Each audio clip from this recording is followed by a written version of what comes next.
ओम। हम सभी अग्निहोत्र विधि से पूरे वैज्ञानिक पद्धति से हवन यज्ञ के माध्यम से वातावरण को शुद्ध करने का, वायुमंडल को पवित्र करने का, और जब वायुमंडल शुद्ध होगा, वातावरण जब पवित्र होगा, तो जो हम सांस भरते हैं और छोड़ते हैं, ये हमारे लिए लाभप्रद होगा। ये हमारे लिए निरोगी एक औषधि के रूप में हमारे लिए सहयोग करेगा।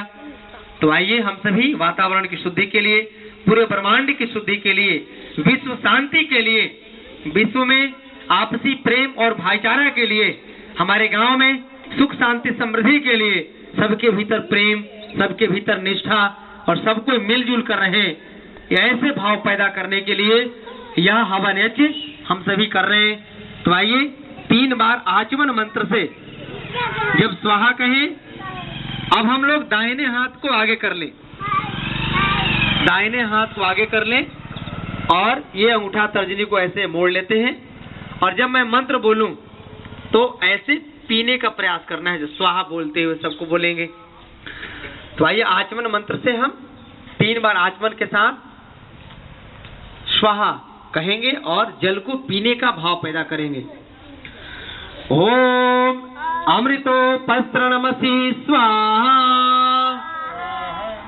ओम अमृतापिधानमसि स्वाहा, ओम सत्यमय श्रीर्मय श्रीश्रतां स्वाहा।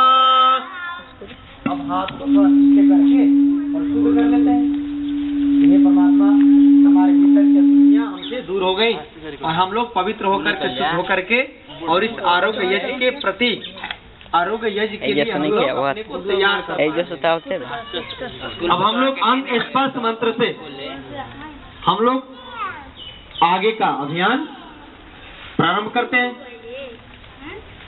अंग स्पर्श मंत्र में बाएं हाथ को खोल के रखते हैं, ऐसे ही ध्यान मुद्रा में, और दाहिने हाथ से ये अंगूठा तर्जनी और एक कनिष्ठा को मोड़ लिया, और बाकी 2 अंगुली से मध्यमा और अनामिका से बाएं अंजलि में छुएंगे ऐसे। और जब मैं कहूँगा मुख को छूने के लिए तो दाहिने तरफ बाएं तरफ, नाक को कहेंगे तो दाहिने बाएं, आंख को कहे तो दाहिने बाएं, कान को कहेंगे तो दाहिने बाएं, कंधा कहे तो दाहिने बाएं, या घुटना को कहे तो भी दाहिने और बाएं करेंगे। तो ये जब जैसे ही आप छूने का प्रयास करेंगे तो आपके भीतर एक तरंग पैदा होगा, या पैदा करेंगे।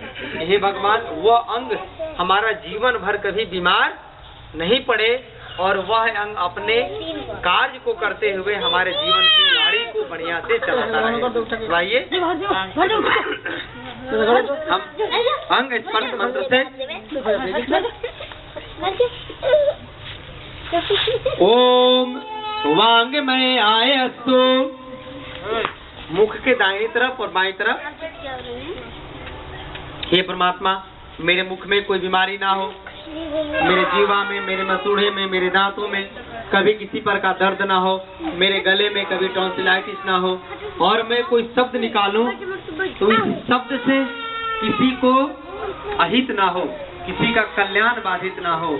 यानी मैं जो कुछ भी वाणी निकालूं तो वाणी में इतनी ओज, इतनी तेज, इतनी शीतलता हो, पवित्रता हो, इस वाणी के माध्यम से दूसरों के कष्ट का निवारण हो सके। ओम नसोर में प्राण वस्तु, नासिका के दाईं तरफ और नासिका के बाईं तरफ। हे परमात्मा, ये जो चंद्र स्वर और सूर्य स्वर है नासिका का, कीड़ा और पिंगला है, इसके माध्यम से श्वास प्रश्वास की गतिविधियां निरंतर चलती रहे, और नाक में किसी प्रकार का कोई बीमारी ना हो, साइनस ना हो, या जो मैं गंध को सूंघता हूँ नाक के द्वारा, वो गंध सूंघने की ताकत हमसे कभी दूर ना हो, और इन्हीं नासिकाओं के द्वारा प्राण वायु निरंतरता के साथ जब तक मैं जीवित रहूं निर्बाध रूप से चलता रहे। ओम अक्षोरण में चक्षुरस्तु, आंख के दाईं तरफ और आंख के बाएं तरफ। हे परमात्मा, आंखों में कभी चश्मा ना चढ़े, आंखों की रोशनी कभी धूमिल ना हो, और इन आंखों से किसी भी माँ बहन को देखें तो उसमें अपनी माँ और बहन दिखाई पड़े। यदि कोई गलत चीज भी देखने को मिल जाए तो ऐसा लगे कि वह परमात्मा स्वरूप है, वह ब्रह्म स्वरूप है, इसलिए हमारे नजरें भी ठीक ठाक रहे। ओम कर्णयोर में श्रोतमस्तु, कान के दाईं तरफ और कान के बाईं तरफ। हे परमात्मा, हे भगवान, हे प्राणवायु, कान में किसी प्रकार की कोई बीमारी ना हो, मैं कभी बहरा ना हूँ, मेरा कभी पर्दा में छेद ना हो, और जो सुनने की क्षमता है वह हमेशा अपने मूल भाव में स्थापित रहे, मैं कभी बहरा ना हो सकूं।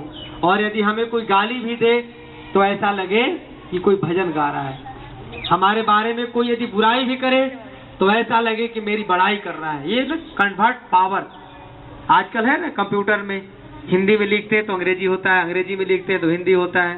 तो ये सारे गुण हमारे अंदर भी हैं। गाली भी दे तो लगे कि भजन गा रहा है, नहीं तो भजन भी देगा तो लगेगा कि गाली दे रहा है। होता है ना ऐसा, लगता है ना, यदि किसी से कोई को झंझट हो जाए, वो किसी दूसरे की बात करता है, आपके अंदर शक हो गया तो लगेगा ना कि वो मेरे ही बारे में चर्चा कर रहा है, लेकिन आपके बारे में चर्चा वो नहीं करता है। केवल भ्रमवश आपको ऐसा महसूस होता है कि लग रहा है ना तो मेरे बारे में कोई ऐसा षड्यंत्र रच रहा है, मेरे बारे में लग रहा है ना वो ऐसा कोई खिलाफ बात बोल रहा है, तो आप फिर, वो तो ठीक है बेचारा ना, आप भ्रम में फिर उसके खिलाफ आप षड्यंत्र करने लगते हैं। तो ऐसा भाव हमसे बिल्कुल ही दूर हो जाए और हम सभी भगवान के स्वरूप बन करके, हम सभी देवी देवताओं के प्रतिरूप बन करके अपने जीवन को जी सकें।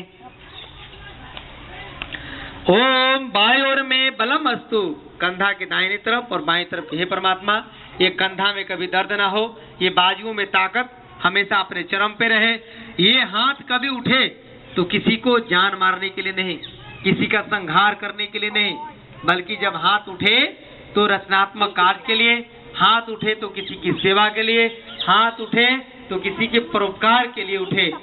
ओम और उम्र में ओ जो वस्तु, ये घुटना के दाएं तरफ, घुटना के बाएं तरफ, हे परमात्मा घुटना में कभी दर्द ना हो, कमर में दर्द ना हो, कभी पिंडली में दर्द ना हो, कभी एड़ी में दर्द ना हो, कभी तलवे में दर्द ना हो।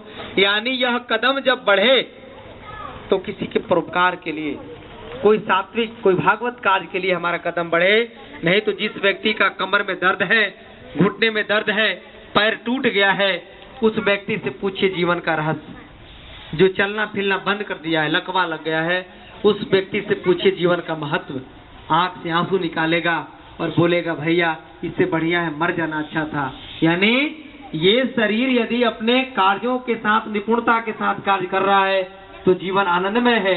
1 मिनट के लिए आंख बंद करके देखिए, सड़क पर चल के देखिए, लगेगा ना कि बिना आंख वाला कैसे जीता है। यानी आंख का महत्व तभी महसूस होता है जब किसी की आंखें चली जाती है। पैर का महत्व तभी पता चलता है जब किसी का पैर टूट जाता है। माँ बाप का महत्व तभी पता चलता है जब माँ बाप मर जाते हैं। अब वो क्या है ना, अब तो माँ बाप मर गए, अब पछता के क्या करेंगे। इसलिए समय रहते हमें सजग होकर के अपने कार्यों को संपादित करना है। ओम अरिष्टानी मेंगानी तनु संत्वा में सा संतु। अभी हाथों को भावनात्मक रूप से शरीर के चारों तरफ, यानी सारे अंगों को स्पर्श कराने का भाव पैदा करते हैं कि जिन अंगों का नाम लिया वो तो खुश हो गए, जिन अंगों का नाम नहीं लिया वो नाराज हो सकते हैं कि नहीं हो सकते हैं। कभी कभी मंच पे देखे ना, मान लीजिए कि मंच सजा है और मंच से आयोजक बोलता है कि ये कार्यक्रम फलाने आदमी आयोजन कराया, ये कार्यक्रम फलाने आदमी के द्वारा चल रहा है, और कुछ आदमी का नाम छूट गया उसमें, तो कुछ आदमी का नाम जब छूट जाता है तो क्या होता है कि वह नाराज होने लगता है। देखिए मैं भी बहुत मेहनत किया था, मेरा नाम नहीं बोला इसने। इसलिए हमने सभी अंगों का एक बार अंग स्पर्श मंत्र से सबको एक बार आह्वान किया कि हमारे शरीर के अंदर जितने भी अंग हैं वो कभी बीमार ना पड़े और हम सभी स्वस्थ होकर के जीवन को जी सके और हमारा जीवन भागवत कार्य के लिए, ईश्वरीय कार्य के लिए, ईश्वरीय सत्ता के लिए समर्पित हो सके। इस अंग स्पर्श मंत्र से हम अपने शरीर को निरोग बनाने का अभी हमने भाव प्रकट किया।